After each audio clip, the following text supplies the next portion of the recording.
Яңалыклар чыгарылышы үз ишин башлап жиберди. Студияда Алина Хисматуллина, хайырлы кич. Бүгін Бүйүк Ватан соғышы башланган күн Ата-ана һәйкәле янында митинг үтте. Газга бәяләр арта. 1 июльдән 9 тиенгә күбрәк түли башлыйбыз. Иртәгә Чаллыда Сабан туе, халыкны нинди бәйрәм чаралары көтә? Бүгін хәтер һәм кайгы көне, моннан 77 ел элек бу көнне Бөек Ватан сугышы башланган 26 миллион кешенең гомере алган рәхимсез сугыш. Бүгін бүтән ил буйлап хәтер акциялары узды. Сугыш корбаннарын Чаллы халкы да искә алды. Ватан-ана һәйкәле яныннан безнең хәбәрчеләребез. 41 елның 22 июненә кадәр безнең ил мондый көчле хәрби һөҗүмне күрмәгән. Советлар Союзы чикләрен 50 мең сугыш коралы, 5 мең самолет үтеп керә. Бөек Ватан сугышы шулай башлана. Бу көнне Россиянең бөтен шәһәр авылларында искә алалар. Ил тарихындагы иң зур фаҗиганы беркем дә онытмый. 22 июня 41 года мне шел 14-й год. Я окончила 7 классов Битькинской 7-летней школы.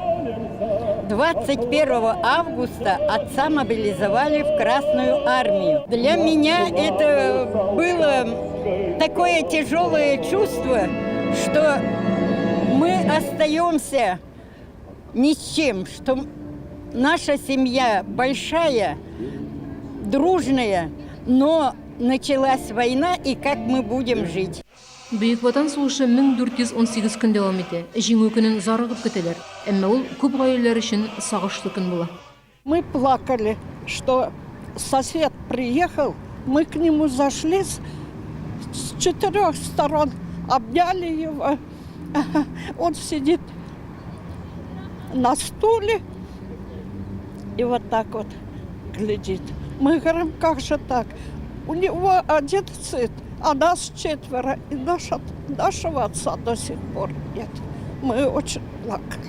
Татарстаннан сугышка 700 мең кеше китә, Чаллы 14 мең кеше бирә. Кызганычка каршы, аларның яртысы кире әйләнеп кайта алмый.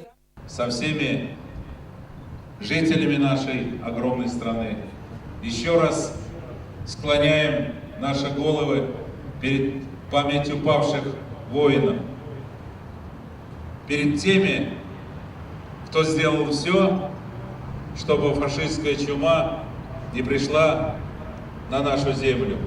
Хәзер безнең арада яшәүче ветераннар 22 июньнән соң бала чаклары, яшьлекләре белән хушлашалар. Сугыш, авыр хезмәт, үлем, югалту ачысы, ачлы-туклы тормыш башлана.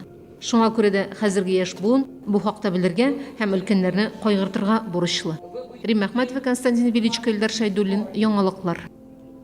Буяларда синоптиклар 33 градуска кадәр җылы вәгъдә итәләр, демәк су койнырга барырга була. Инде бүген үк җилле көн булуга карамастан Мәләкәс елгасында су керүчеләр бар иде. Шәһәрнең кайсы урыннарында су койнырга ярый, кайда бу тыела, хәбәрчеләребез белеште. Кичәгенә өстә куртка иде, бүген инде пляжда су куйынышлар күренә. Ялларда җылылык 28 градустан артып китәчәк. Демәк, биредә ял итүчеләр дә күп була. Ты как давно купаешься? Ну, уже как час. Не замерз? Нет. Ну, а ветер, посмотри, какой сильный. Но ветер он волны делает, так лучше даже. Бу пляж ясалган, халык яратып йөри, әмма да су куйнырга ярамый. Ә менә яр буенда ял итәргә була, ди экспертлар. Су санитар нормаларга туры килми. Әмма бу хакта язу торса да, халык суга керә. Шуңа күрә саклык чаралары күрелә. Город пошел навстречу нашим пожеланиям и организовал дежурство спасателей в месте массового отдыха набережная Тукая, да, знаете, в районе остановки центральной. То есть там тоже 2 человека дежурят. Шәһәрдә һәм Тукай районында 2 урында су керергә рөхсәт бар. Бу Радуга санатории һәм Лесная сказка ял базасы пляжлары. Узган атнада Роспотребнадзор шәһәр пляжында су куюны тыйган иде. Хәзер лаборатор тикшерүләр яхшы нәтиҗә күрсәткән. Демәк, анда тынычлап ял итәргә була. Тик үзеңне суда тоту кагыйдәләрен үтәргә кирәк. Рим Әхмәтова, Ксения Антонова, Сергей Вильданов, Яңалыклар. 1 июльдән газга бәяләр арта. Бу Татарстан хөкүмәте карары. Рәсми порталда язылуларынча, табигый газның 1 кубометры 5 сум 55 тиен булачак. Бу хәзерге бәядән 9 тиенгә артык. Соңгы тапкыр газга түләү 1 ел элек күтәрелгән иде, дип хәбәр итә Челнинский известия газетасы. Абдулла Тукай яр буйраман ясадылар, фонтан һаманда юк. Безнең кайнар элемтәгә шундый хәбәр килде. Исегезгә төшерәбез. Ул урында яктыртыла торган музыкаль фонтан 2016 елда куелган иде. Урабны төзекләндерергә керешкәч, корылманың кимчелекләре ачыкланды. Акча җитмәү сәбәпле аның су агу системасын тулысынча ясап бетермәгәннәр икән. Узган ел дренаж системасындагы хаталарны төзәттеләр. Быел фонтан ни өчен эшләмисең? Хәбәрчеләребез ачыкларга тырышты. Фонтан бик озак эшләмәде, ди кешеләр. Музыка уйнап тормагач, күпләр монда фонтан барын да белми. Иске шәһәрне бизәп торучы корылманы ясарга кирәк. Бу халык фикере. Нет, ни разу не чтобы его включали вообще. Для детей это самый раз, там красота будет, наверное. Почему бы и нет? Да, видела. Он включает, но не всегда вроде, как я заметила. Безнең иҗат төркеме килгәндә фонтан чыннан да эшләмәйде. Кизү торучы каравылчы әйтүенчә, бассейнга су тутыра башлаганнар. Димәк, тиздән фонтан эшләп китәргә тиеш. В принципе-то он работает. Просто его два месяца один раз необходимо проводить уборку фонтана. Из-за этого это время занимает буквально 3 дня. Это слить воду, полностью промывка, как вы видите, и дальнейшее заполнение воды. Вот вода уже наполняется сутки. Кичә без барында фонтанны җибәреп карадылар. Ул чыннан да төзек. Тик бассейн тулганчы берничә сәгать вакыт узачак. Бүген инде фонтан гөрләп эшли. Сез аны иртәнге сәгать 10-нан кичке 10-га кадәр күрә аласыз. Рим Әхмәтов, Елена Камалова, Ленар Султанов. Яңалыклар. Ниһаять, 9-нчы комплекстагы төзелеп бетмәгән йортка керештеләре бина янында материаллар, вагон пәйда булды, эшчеләр күренде. Безнең канал бу проблемалы йортны күп тапкырлар күрсәткән иде. Анда бала чага уйны, йортсыз сукбайлар куна. Бу тирәдә яшәүчеләр куркыныч объектның ясала башлауына бик шат, бу юлы эшне ахырына җиткерсеннәр иде диялар. Мы очень-очень хотим, чтобы сделали что-нибудь для детей. Здесь очень много маленьких детей, вот подростков, потому что они вот здесь все собираются.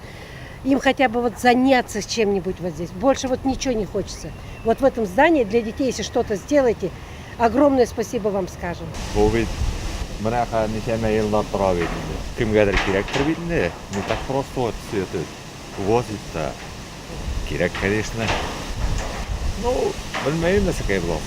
Бу бинаны ясагач анда нәрсә буласы безгә билгеле түгел. Эшчеләрнең берсе әйтүенчә, реконструкциyaдан соң ул күп функцияле үзәк булырга тиеш.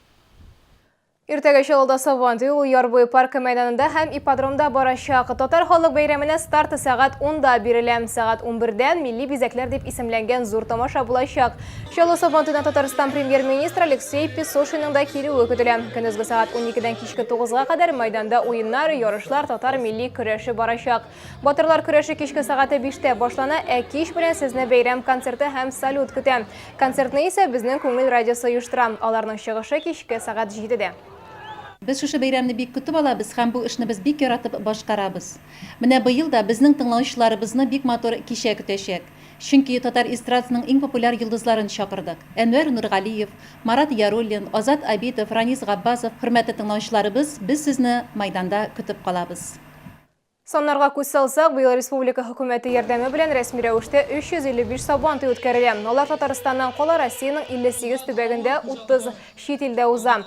Бу узган елдагыдан 25-кә артык. Шул ук вакытта Татарстан авылларында Сабантуйлар кимүгә бара. Традицион мәдәниятне үстерү үзәге мәгълүматы буенча, татар авылларының яртысында хәзер милли бәйрәмебез үткәрелми. Чөнки инвесторлар үзләре карамагындагы 4-5 авылга бер генә Сабантуй оештыралар. Тимны дәвам итәбез. Сабантуй көне Чаллыда җәмәгать транспорты озаграк йөриячәк. Автобуслар барлык проспектлар буенча төнге сәгать 1-гә кадәр хәрәкәт итә. Кичке 8-дән Шулман проспектында өстәмә автобуслар булачак. Электротранспорт җәмгыяте исә Сөембикә проспектында трамвайлар санын арттыра. 9-10 маршрутлар 23 сәгать 40 минутка кадәр эшләргә тиеш. Бу сезгә ишкерәсе соңгы мәгълүматыбыз иде. Мин Алина Хисматуллина сезнең белән сау булашам. Сабантуйлар күңелле үтсен.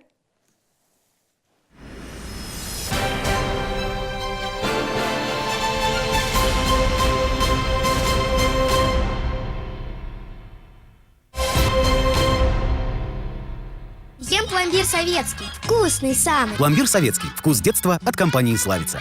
Фестиваль молодого меда «Пасека Пегановых» с 19 по 24 июня в ДК «КамАЗа». При покупке 1 килограмма меда 1 килограмм цветочного меда в подарок.